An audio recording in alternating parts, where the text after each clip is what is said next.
This Denver Broncos team preview edition of the Sports Gambling Podcast is brought to you by Underdog Fantasy. Underdog is giving away $15 million in Best Ball Mini 5. Sign up with promo code SGPN to claim your first time deposit offer up to $250 in bonus cash. UnderdogFantasy.com, promo code SGPN. We're also brought to you by Rhythm. Rhythm has the best AI picks and projections for their college football product, which is about to drop. Claim your 7-day free trial by going to sportsgamblingpodcast.com/rhythm. That's sportsgamblingpodcast.com/RITHMM. What's up? It's the most must-see WWE superstar of all time, The Miz, and you are watching SGPN. Let it ride.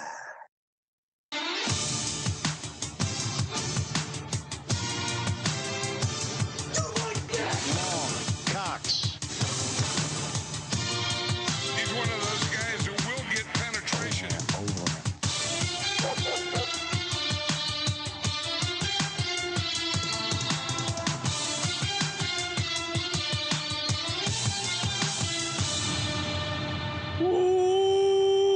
Welcome everyone to the Sports Gambling Podcast. I'm Sean, stacking the money green with my partner in picks, Ryan, Real Money Kramer. What's happening, Kramer? Dog. Ever had a Rocky Mountain oyster, Sean?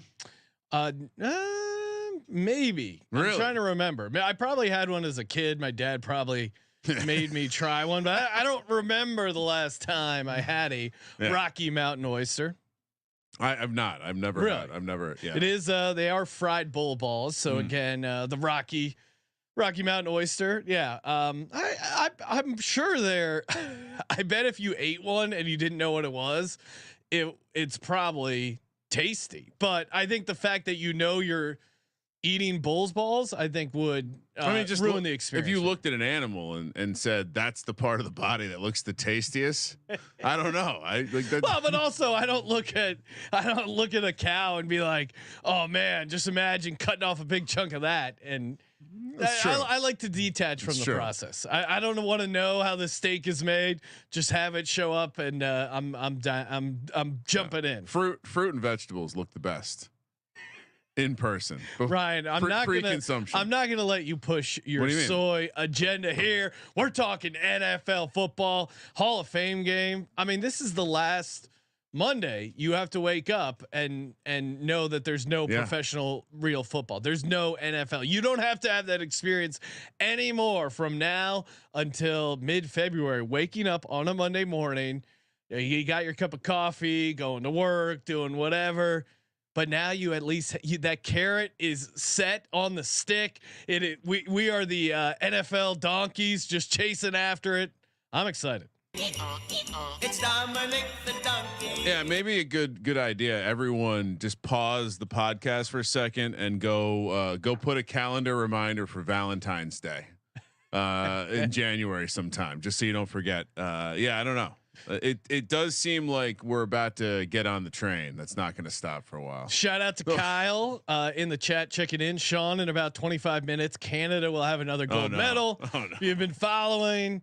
I am, of course, fading Canada. I took the under 6.5 gold medals. They got their first gold in judo. Kyle is a great Canadian. I like Canada as a country. I just have them pegged as more of a winter sports country, which enraged a lot of Canada. No. Telling me I don't know latitude, longitude. A lot of the Canadians live near the border.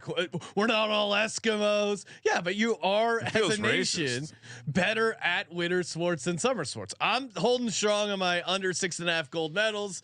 I have a lot riding on it. If we end up losing, mostly pride, not even that much money. It's just the amount of heat I'm going to catch if Canada cashes this over 6.5. It could be trouble, right? I could be chugging some maple syrup. We'll see. And that Canadian heat's probably pretty cold anyway. Yeah, it's not hot heat. It's just it's like lukewarm heat. I will be enjoying some Canadian bacon. Which can I be the first to say? Vancouver Island is one of my favorite places. I love Canada. Vancouver's a great town. I had many degenerate times as a young man in the great city of Montreal. Have you ever made the drive over to Windsor from Detroit? Beautiful. All right, Kramer, we're here talking National Football League with the Denver Broncos. Of course, shout out to our team previews. if you so each team preview, we're going to reveal a code word. You get all the code words, all 32 code words, put them together, submit that to us at the end of the 32 NFL team previews. One lucky winner will get a $500 circa NFL tickets. Today's code word is was. So shout out to the guy who DM'd me and said, he said the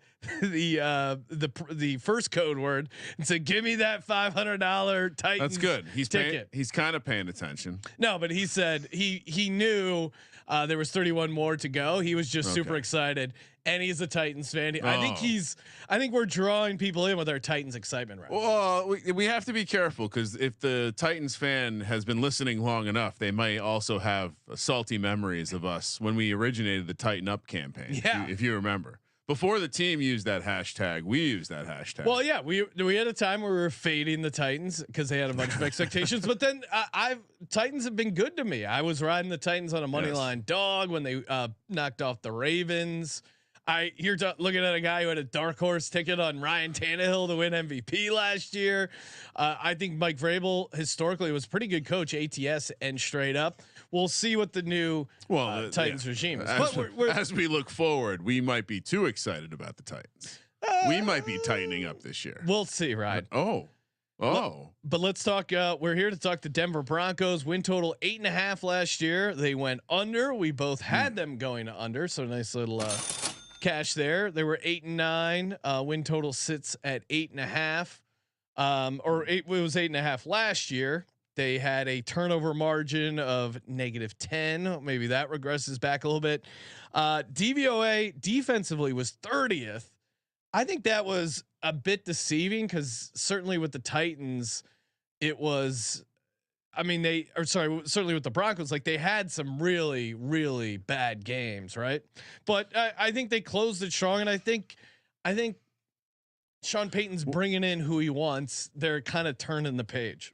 Well, I was going to say it was a bit of a cleansing, right? And so if you wanted to look back to last year and be optimistic, you would say, well, they did this in spite of X, Y, and Z.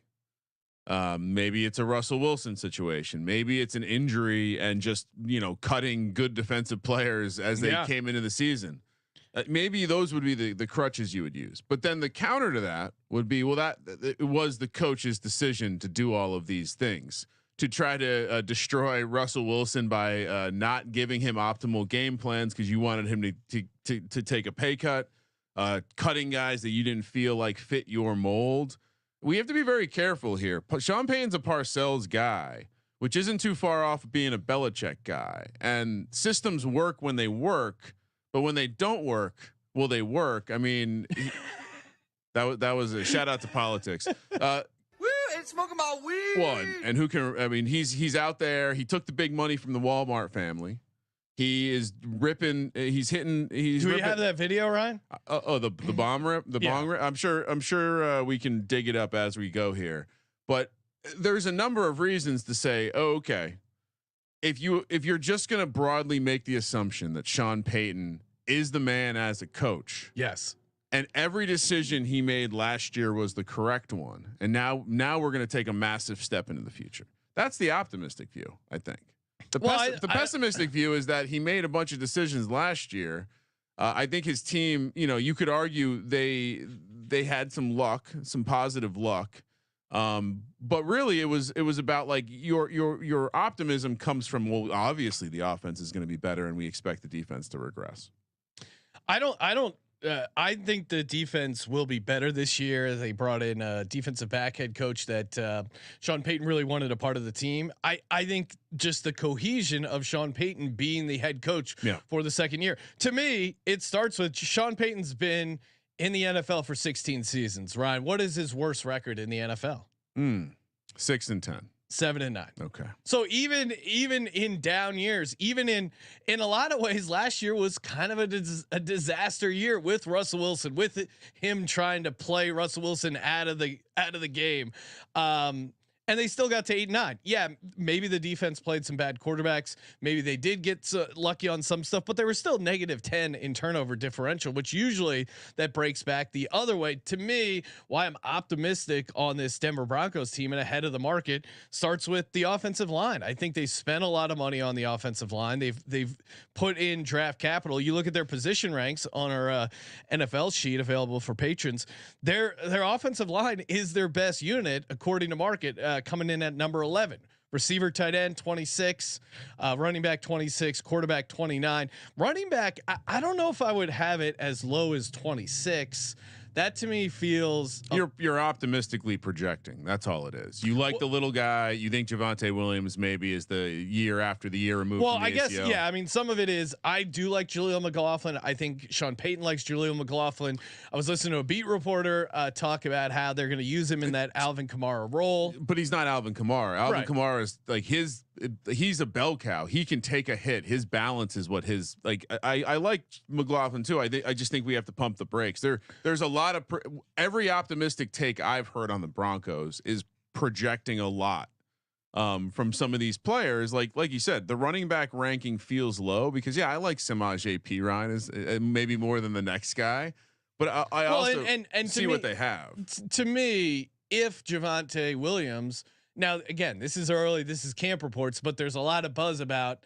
It was weird. There was some early buzz like, oh, Javonte Williams, like before they actually put the pads on, were running around. Oh, Javonte Williams, his spot isn't even secure on this roster. Blah blah blah. But now, according to the beat reporters, the first couple days he's in. Javonte Williams, they're like he's cutting how you would expect a fully healthy guy to cut, and so that 2 years after the injury stuff that we'd like to buy low on some of these running backs, it seems like it's coming to fruition for Javonte Williams. I still think Cortland Sutton is a dog. I'm optimistic about him this season, and I think Josh Reynolds was kind of a sneaky signing under the radar. Dog. I think Josh Reynolds. Well, yeah. Let's see who let's bring up bring up who they brought in, because I think there's some that people might not have on their list here. If we're breaking down some of the key additions, obviously Bo Nix was the big draft pick there, but yeah, we also got Zach Wilson, not necessarily a key addition. Brought in some safety help, Levi Wallace at cornerback, and we also have the video too. Oh, we do. The Sean Payton video. Why don't we take a quick break and watch the Sean Payton video? All right. Let's Josh, throw that bad boy up. Allegedly Sean Payton. Pull it out. Yeah. Oh. Keep going. Keep going. You're the man. Yeah, you are. Sean Payton caught smoking. Pull it out. Yeah. I mean, shout out to Sean Payton for having a good time. Yeah. Well, and so obviously a big part is I expect Bo Nix to start. I'm projecting Bo Nix as the starter. They bring in Troy Franklin as a receiver at Oregon. I think, and what did Oregon do? It was a lot of like small average depth of target stuff, quick almost throws. Low. You could argue low. What do you mean?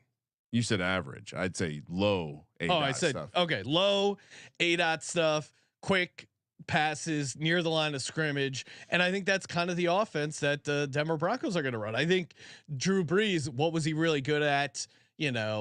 Quick passes near the line of scrimmage, low average depth of target, and I think they can kind of do that with this team they're putting together. Also, they brought in the biggest weakness I think for the defense was that run game.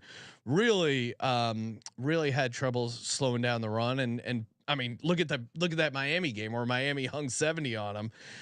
They brought in this D lineman from the Saints, Malcolm Roach, who was, by all accounts, a very good run stuffer. I think that is a nice under the radar addition. I'm just optimistic on this team because I think Sean Payton can get the most out of them. I mean, the guys they lost were clearly not Sean Payton guys. Russell Wilson, obviously, him butting heads with Sean Payton the entire season, not going to work. Jerry Jeudy continued to not reach expectations. Justin Simmons, who they thought they were overpaying. Obviously, you got on the defensive side, Patrick Surtain, one of the top quarterbacks in the league. and they had some historically bad pass rate stuff. So if they can get a little boost with that pass rush, I just think this team is going to be serviceable, and I think Sean Payton is a decent head coach. He's one of those guys. Yeah, my issue, and again, it's fine to say that like the culture of what left is probably fine. Sean Payton's doing his thing, right? Yeah. He's a Parcells guy. He's gonna hard nosed, he's a strange square shaped man who likes bongs. But no, I think my issue is I agree the defense will get better because I think the defense has to get better. I don't know if the offense gets better. I like that. I mean, they have a bunch of running backs. That's a Sean Payton staple. They have Cortland Sutton, who could very much be in that role, but they had Drew Brees. To make this assumption that we're going to have one of these dumpster fires of a quarterback, whether it be the joke who got drafted in the first round, Bo Nix, the other joke who got drafted in the first round, Zach Wilson, or Jared Stidham, sounds like some sort of weird ground-based STD from Las Vegas. Which one of the? So it's going to be Bo Nix, right? We all agree. Yes. Is that confirmed? All right. So what about? I heard everything you said. Yeah, he looks like a quarterback that could be a good fit for the Sean Payton offense. But is he gonna be that? I think there was a reason people didn't think he was a first round pick. Yeah, I think you don't have the best. Sure, you have Cortland Sutton and a guy you went to college with. Marvin Mims was exciting for the fantasy community, but I just think there's a lot more question about what this offense is going to be. And when you look at the fact that, again, reflecting the last year, but they finished with 8 wins. Pythag had them at 7 wins. The estimated wins was down around 6. And so even though you can paint a picture of positive regression or reasons to step forward, I don't know if I want to get behind Bo Nix, this offensive skill group, and just a roll of the dice that they're going to get better on defense when I like the other teams in the division better. And so shockingly, Sean. Yeah.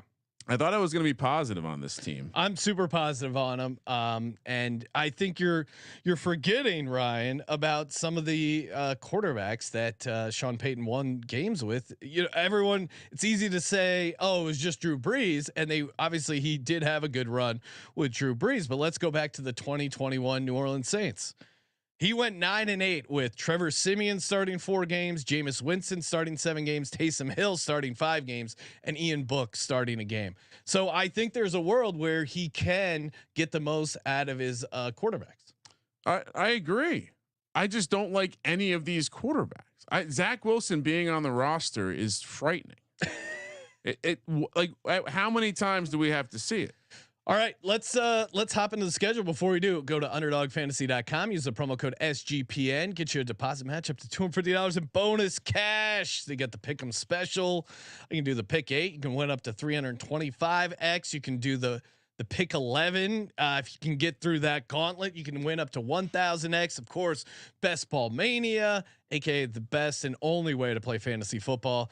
15 million in prizes, all that and much more over at underdogfantasy.com. Promo code SGPN. We're going to be giving you a underdog fantasy pick'em for the Denver Broncos season long at the end of the episode.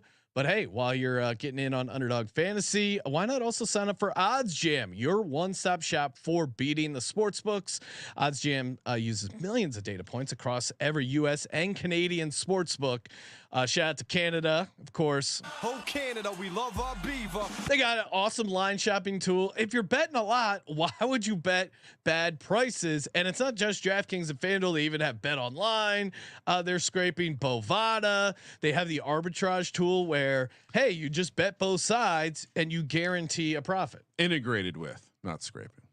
Okay, it's a fancier way to say it. Integrated with Bet Online and Bovada, and they have a new fantasy tool. So if you're looking for plus EV opportunities on Underdog Fantasy, some of these other fantasy pick'em sites, Odds Jam has you covered. If you're interested in trying Odds Jam, hit the sign up link or use our promo code SGPN. 35% off your first month and a free 7-day trial. OddsJam.com.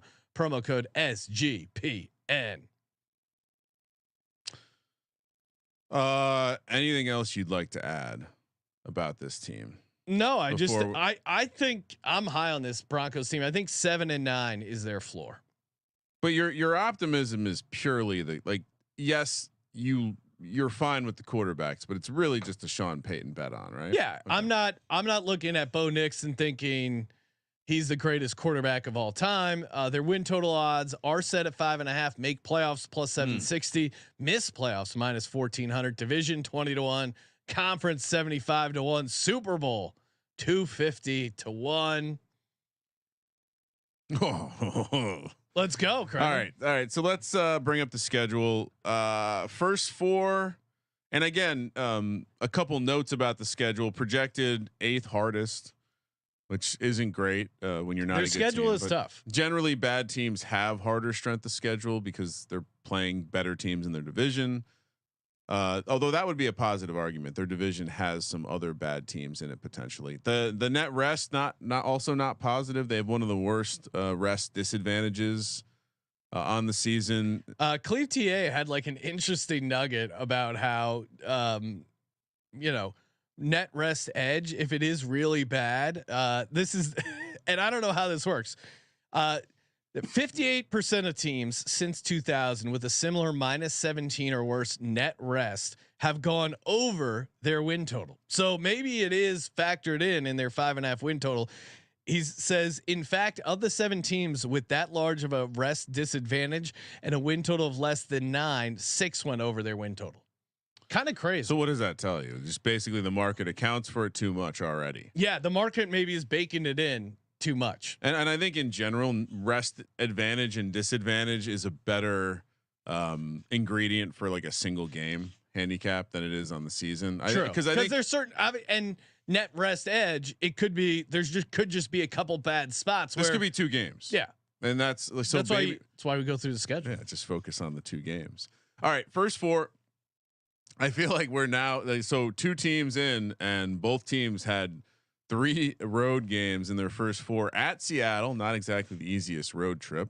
Pittsburgh at home, at Tampa, at New York. So you pull up a map and draw a triangle with Seattle, Tampa, and New York. That's a hell of a triangle to be traveling around to. And then you're from Denver. That's a tremendous amount of travel right off the bat. We like Denver at home early because of the elevation. Yep. Advantage, but we only have 1 spot to play it, and it's against our beloved Steelers. So we got to be honest with ourselves here, Sean. Any chance you're doing better than 1-3 here? This is tough because you don't want to play the Bucks in September. No, that's gonna be hot and humid. But you do want as many home games as you can. Those first 2 weeks in particular, Denver is always great ATS. I think they could surprise the Seattle Seahawks. I think you go with a coach with a ton of coaching experience versus a new head coach. Geno Smith is a guy I'm looking to fade this season. I know I'm going to be a little optimistic, Ryan. Give me 2-2 for the Denver Broncos. Really? Yeah. So you're saying they steal a road game and they beat the Steelers at home? Yep. The Russ revenge spot. I think they actually. Well, you're right. But I also think there's a lot of guys on that Broncos team that didn't like the way Russ was treated. That were, put it this way, Ryan. When Sean Payton said sayonara to Russell Wilson, do we hear a lot of, well, we're missing that veteran leadership? No, I didn't hear a lot of guys chirping that they were sad that Russell Wilson isn't on the team. That's a fair point, and we've discussed that maybe Russ is one of those crazy hot chicks who does things that. But no, I certainly think there also were people that just understand. Okay, this is how Sean Payton runs things. We're not going to be subvertive. We're not going to say anything negative about Sean Payton. I have to. The Jets, by the way, are off Thursday Night Football, so they have a mini bye. Yeah, Jets game is going to be tough. But I look at matchup wise, I don't think they're completely cooked in that situation. If their run defense is a little bit better, if Patrick Surtain can at least make Garrett Wilson slow down a little bit, if the Broncos offensive line can hold up against the Jets. I don't know if they're totally cooked in that game. The spread is 7.5. I don't know if I'm going to be picking them. We'll see how Denver starts the season and what kind of what we see out of Bo Nix. So let me give you the view I see through the less rosy colored lenses. A defensive head coach in Seattle going against a rookie quarterback. Tomlin and that defense going against the rookie quarterback. Todd Bowles going against the rookie quarterback, and Robert Saleh going against the rookie quarterback. So 0-4 for me. Wow. Okay. Vegas at home. The first game that we're talking about that they're projected to be favorite in, which only 2 times all year are they projected to be favorites. Then you have the Chargers at home, the Saints on the road. Little Sean Payton returns to Nolans. And then you have the Panthers coming to town. That's the one. Like, if we want to talk about games, I'm willing to play the Broncos in Survivor. Circle that one. But even then, it's like, who? Bryce Young versus Bo Nix. Who will I like more at that point in the season? I don't know. Sean, I'm sure you're going to find a way to 4-0 here, based on the way you're talking about this team. You do like Harbaugh. I mean, I like the Raiders. I don't know if I'm willing to just chalk. I would say that I think the Broncos are going to be a live team in all their divisional home games. Yes. And so I'd probably, like, if I'm being honest with myself, I'll give them 2 to 3 divisional wins. Ooh, just to be fair. And I like that Saints spot. So I'll go 2-2 here. Okay. I'll go 3-1. Yeah. The Saints game was Thursday Night Football. If I didn't mention. Yeah.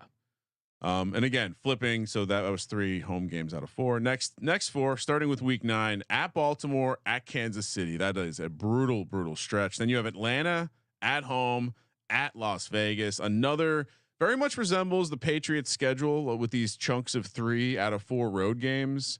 And again, this is where you have the travel plus the net rest stuff. Maybe it starts to add up. Hopefully the quarterbacks click, because if it hasn't, we are going to be stressing this roster.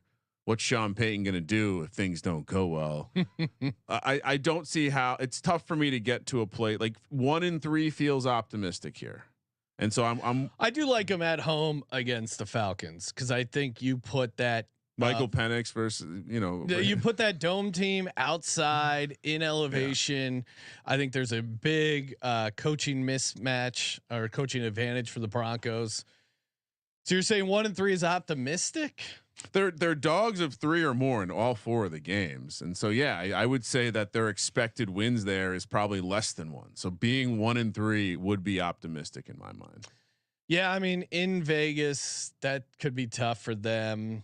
I'll go 1-3. Well, like I said, I'm kind of. You know what? I'll go 2-2. 2-2. Okay. I'm drinking that orange Kool-Aid. Let's go Broncos. You're going 1-3 or 0-4? I think I want to be a little optimistic and go 1-3. Okay. Which, by the way, I don't know if it matters for your handicap. Atlanta will be looking towards the bye in that Denver game on the road there. All right, last 5. Again, we haven't mentioned the bye week. I think you would agree with me. This isn't good for a team like this. Generally, you're a contender, late bye, not the worst thing, but a team like this, I would have loved to see a bye week like 5, 6, 7, 8. Yeah, I mean, I think having the bye week early matters more for rookie head coaches than rookie quarterbacks, but certainly because they'll be most likely starting a rookie quarterback, you would like to have that bye earlier. But I would say I think it's more important for the coaches, honestly, than the players. But I still think rookie quarterback, you want it early. All right, so week 13 is going to be a tough one. You got Cleveland coming to town on Monday Night Football. You then get your bye week. Then we have the Colts at home. Again, another, I would say, winnable game potentially. Yeah, dome team outdoors. At late. Chargers, at Bengals, Chiefs at home.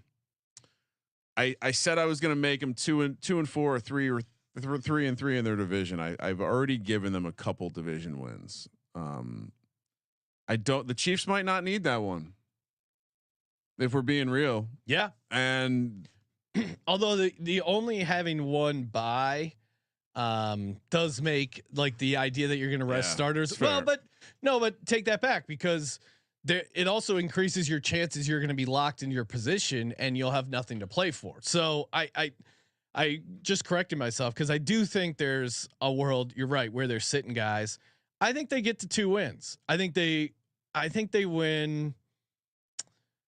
Yeah, I think they win 2 out of the 3 home games or they sneak past the Chargers. They got no shot at Bengals. And I think is that not the weird Christmas week where there are, yes, it is. Okay. So week 17, the Chiefs will be coming off a game that they played on like Wednesday. So they're going to have a mini bye too. That's going to be a really interesting spot. And quick caveat, every week 18 game is flexible, basically. And then what's funny is almost every week 17 game is also flexible, except for a couple of the bad teams are locked into their spots on Sunday afternoon. All right. So what are you going with then? I got them going 2-3, finishing the season 9-8. What do you got, Kramer? This is tricky. I think I have to say 2-3 here. Okay. Be a little optimistic. Puts them right up against the win total. What was it? 5.5. Yeah. So you got them under 5.5 wins. I got them over 5.5 wins. We're going to talk our best bets. Before we do that, shout out to Circa Survivor, Hello. Circa Millions. Our best bet when it comes to awesome contests, won $16 million guaranteed. Doesn't matter how many people enter. I think the overlay right now is like $8 million. It's great to see Derek sweat it out there at the end. $1,000 entry for Millions, $1,000 entry for Survivor. You don't want to be that guy who wins your office NFL Survivor pool, then you weren't in Circa Survivor. Super fun, tons of bragging rights besides the awesome cash prizes.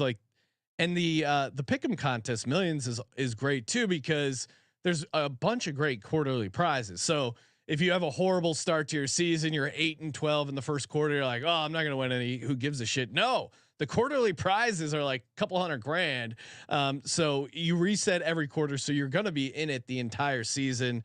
They also have some booby prizes if you somehow are on an insane cooler, and you sign up in Vegas. You can play from anywhere. Or you can also sign up in Reno. Shout out to Reno. But Kramer and I are going to be there for the contest weekend, August 22nd through 24. If you want to come out and stay at the Circa, promo code SGP15, 15% off your hotel that weekend. And football contest proxy, promo code SGP, $50 off your proxy fee. So you sign up, meet up with the proxy. You guys sign up together, and then he puts your picks in every week, and then hopefully you win $10 million. It's just that easy. And of course, we're also brought to you by Rhythm. Cannot wait to fire on Rhythm this football season. They've been killing it with golf. Shout out to their 3M Open plays, doing a really good job over there. And it is the place for AI sports picks and props. Never thought I was a model guy, Ryan. Well, I mean, off the field, but it's pretty easy. It's like modeling for dummies, where you just say, hey, I want you to build me a model where this stat is really important or this stat isn't important. You customize it. They run the model. They tell you the results. It has all that back tested data, and then you can use it for your own. Or if you're like, that's a lot of work, I just want to know what the machine likes, they give you their models as well. So a lot of fun ways to use it. sportsgamblingpodcast.com/rhythm. That's sportsgamblingpodcast.com/RITHM. So Kramer, it's kind of a lukewarm season for you and the Denver Broncos, just under their win total. I have them over. Cold, not lukewarm. Cold. Wow. Okay. I would say, I mean, you're only a half game under. It's not like it's not like a complete fade. That was an I went through that schedule and optimistically picked those games because, and I'll throw out my first pick and you'll see why. Okay. Last winless team. Ooh. Somehow there's 4 teams with shorter odds than the Denver Broncos when they start with 3 road games. It is a tough in the first 4, with Pittsburgh coming to town against a rookie quarterback in the home game. So 11-1 for Denver to be the last remaining winless team. I mean, we just went through the schedule. I was very, very optimistic. I did find them some wins in that second stretch, but I think the floor is very low for this team. I think the ceiling is like kind of what they were last year. See, I guess that's where I disagree, because Sean Payton, his coaching pedigree, what he's gotten out of, I mean, Taysom Hill as a starter, like this guy figures out ways to win. That was after he had built a successful culture, like following Drew Brees, like spot starting. I would just say like he hasn't been a head coach anywhere else. The sample is simply I show up, I build something with Drew Brees, and then it was successful for a long time. But I don't think Drew Brees was helping him win in 2021. I mean, Drew Brees was a cerebral. Like, sure, Drew Brees physically might be the same as Bo Nix, like Drew Brees at the end and Bo Nix right now. Yeah. But the mind game of Drew Brees was very high. He was very good at getting the ball out quickly. To I think if you can open. figure out how to get that many wins out of Taysom Hill as a starter, you're a good head coach and you're a good offensive mind, and he's bringing in the guys he wants to coach up that defense. I think there is high level talent at the cornerback position. I like what they did on the defensive line. I think they're going to be better in the run game. I have them over 5.5 wins. I obviously like that. I think 6 wins is their floor. I mean, really? we're going to be doing win total locks. Favored twice. Yeah. Okay. I mean. I'm just saying. I'm concerned. You're expecting a historically bad season from Sean Payton, and I'm not. No, I'm simply saying like I think you lay out a good optimistic case. No, but I'm just saying if you're now maybe Sean Payton doesn't have the influence. Maybe this roster is really that bad. It's the quarterback for me. I think a lot of it is about the quarterback. Yeah, it is a rookie quarterback as well. I get it. I'm just saying when you can win games with Taysom Hill as your quarterback, you've earned my respect in gambling. You just have. I didn't realize Taysom Hill would catch so many strays on this episode.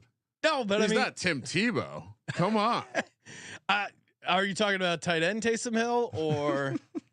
Well, he was a better tight end and quarterback than Tim Tebow in the pros. I think it's fair comment. I mean, I like what I liked Sean Payton. I like what they've done. I like what they did in the draft. I think you're easing the transition, bringing in a receiver from the team that you played on. I think that was a smart pick.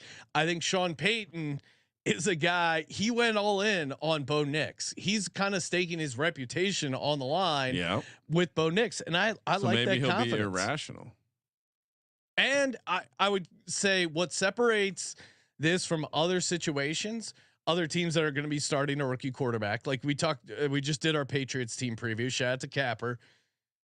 To me, what separates them is the offensive line. Like you're not going to be able to grow and develop with a horrible offensive line. I think this offensive line is pretty good. They've spent a ton of money on this offensive line. The same way why was Drew Brees successful? Obviously he was great at reading defenses, great at finding the open guy, but they also built the right kind of offensive line for Drew Brees. And I think they already have a very good offensive line in place for Bo Nix. I think they're going to be a run first team. I think they're going to get some play action stuff, give him easy completable throws. I think this Broncos team isn't as bad as you make it out to be. And that's why I'm also tossing on Denver Broncos to make the playoffs at +760. They had a nightmare season last year. They let up 70 points against the Miami Dolphins. A lot of teams, a lot of franchises would have just packed it in after you give up 70 to the Dolphins. Meanwhile, I felt like that was like their turning point. They became a better team. He got the most out of Russell Wilson. They survived. They moved on. You know, you talk about bad luck. They also had good luck. They also had some bad luck. Like they completed a Hail Mary pass and still lost that game. Like they weirdly, I think their luck kind of evened out. You look at that -10 turnover differential, you get that to like even close to even. I think they could easily win 9-8 games and be in the mix here for that last playoff spot. Another reason to be a little cautious with them is they lead the league in dead money, thanks to Mr. Unlimited. Well, great point, because the Eagles were up there in dead money and they made the playoffs at 9-8, starting a rookie quarterback in Jalen Hurts. So I could see that kind of being a similar situation.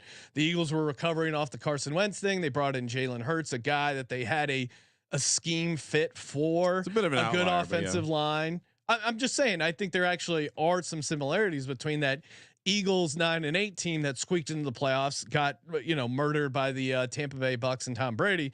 I don't see them making any noise in the playoffs, but them maybe taking the Steelers, whatever, like Saturday afternoon spot where they're going to get slaughtered, I think is reasonable, and especially at the price +760. I like it. I like believing in Sean Payton to turn things around.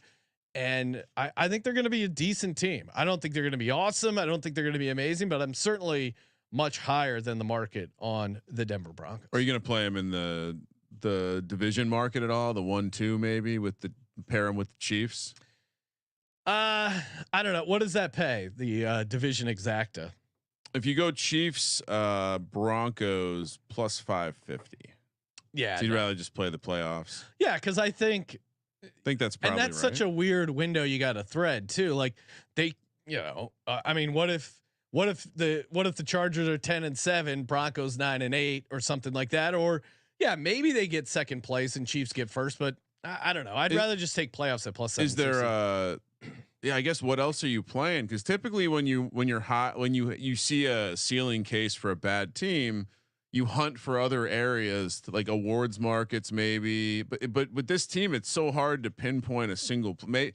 Cortland Sutton in the touchdown market, especially if you can find a divisional touchdown markets. Shout out to DK. They released the divisional yardage markets. Something I went after big time last year. Who was it? Was Tyler Algier. Tyler Algier.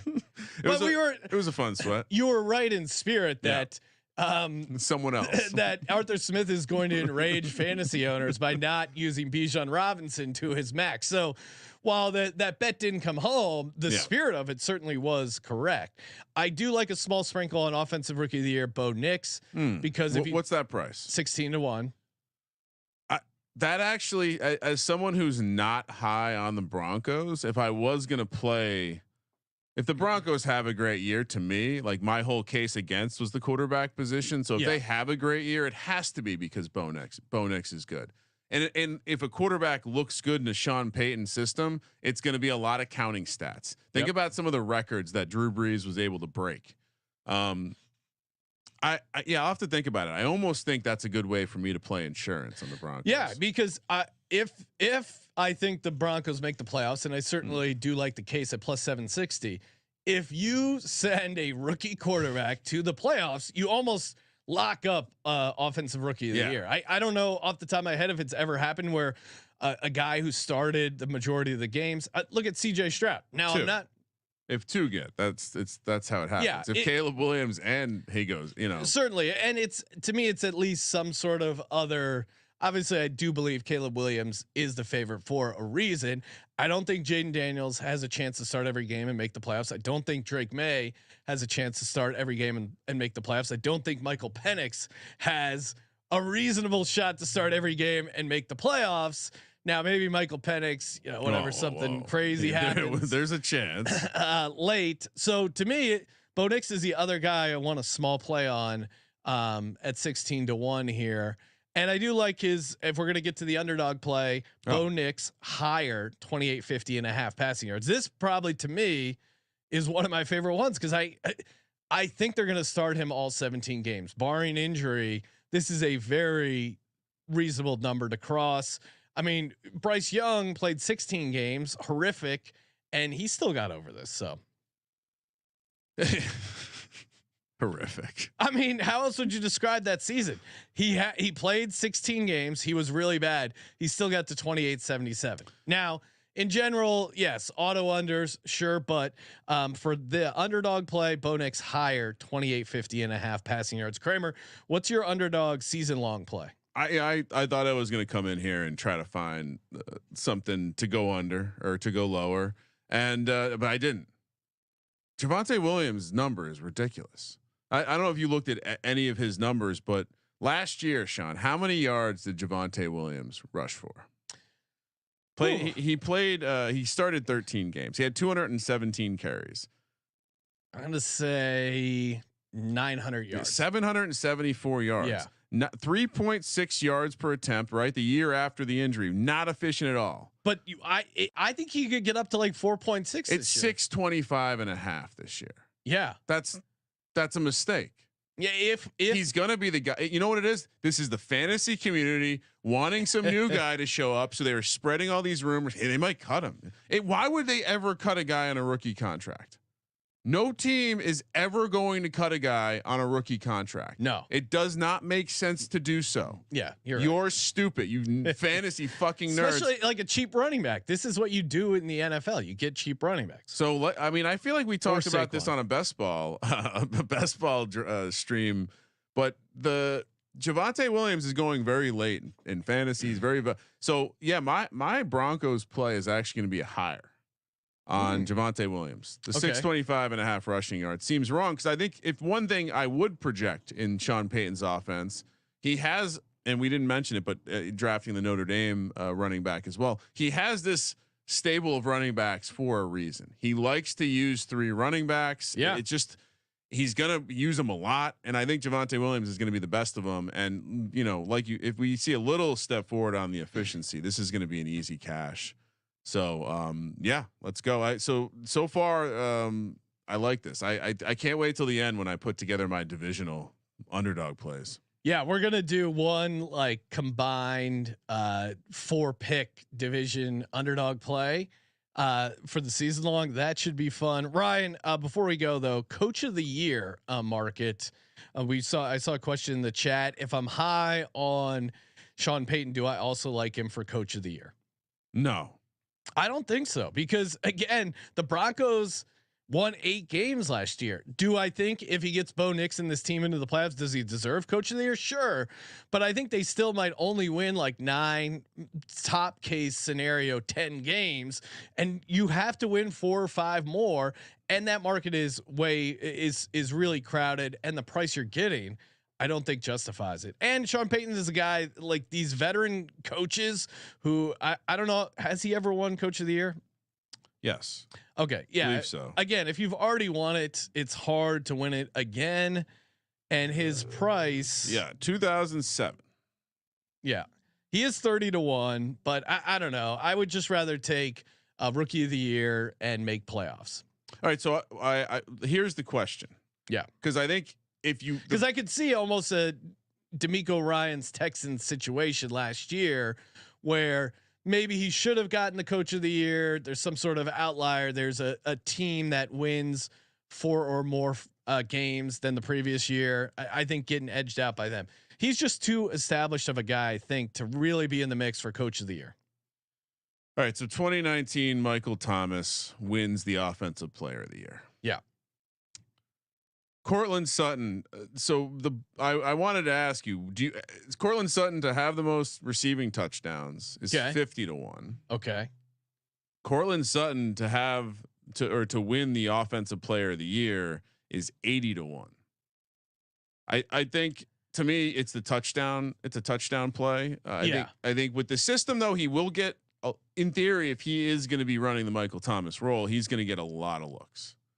And it's a lot of easy looks. So it's going to be a lot of catches, but around the red zone, that works. He had a huge outlier year last year with 10. Yeah. I'm not playing it because again, I like the offense enough to win some games. I think they're going to win. Like, I just don't see that super high ceiling. So there's nothing out there and then, yeah, it was a tough team because even just trying to find something for the bull case, it does seem like I think you nailed it with the rookie of the year. That to me is the best way to be. Yeah, that's the ceiling case. So Kramer's on the under 5.5 wins. I'm on the over. He likes Javonte Williams higher, 625.5 passing yards. I like Bo Nix higher, 2850.5. I got him 9-8. Kramer has him 5-12. Already a big disagreement. I got to make playoffs at plus 760. Bo Nix, offensive rookie of the year. Kramer fading him with the last winless team. On the to-dos this week is to start putting together the summry page so we can see the collections of wins and losses add up. Oh no, Ryan! It's better if we surprise ourselves and see how far or how far off we are. Thank you for participating in the I will Sports Gambling promise Podcast. not to look at those numbers. We will be back tonight, 8:30 Pacific, live, talking who's the next up. Kramer, Carolina Panthers, and we're gonna have bonus daytime episodes this week because we got a Hall of Fame game, and yeah, the PLL still happening too. Football season is here for the Sports Gambling Podcast. I'm Sean, second the Money Green, and he's Ryan. You're pretty high on this team, Sean. Kramer, let it ride.